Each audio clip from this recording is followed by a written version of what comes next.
Inayagan na ng International Criminal Court Trial Chamber 3 si dating Pangulong Rodrigo Roa Duterte na hindi personal na dumalo sa unang status conference ng kanyang kaso sa Mayo 27 matapos nitong i-waive ang kanyang karapatan na humarap sa korte.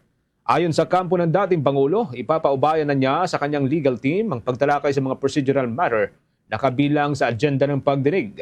Gayunpaman, inatasan ng korte ang defense team na magsumite ng pirmadong waiver mula kay dating Pangulong Duterte bago Mayo 25 bilang formal na kumpirmasyon ng kanyang desisyon. Nakasaad sa agenda ng status conference ang mahahalagang paghahanda para sa nalalapit na paglilitis kabilang narito ang posibleng petsa ng pagsisimula ng trial, schedule ng mga susunod na hakbang at pagtalakay sa mga testigo, dokumento, expert o testimonies at iba pang ebidensya.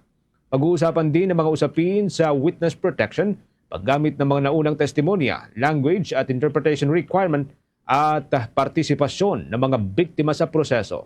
Ayon sa korte, pampubliko ang pagdinig ngunit maaari itong ilipat sa pribadong sesyon kung may sensitibong impormasyon na may kaugnayan sa seguridad ng mga testigo.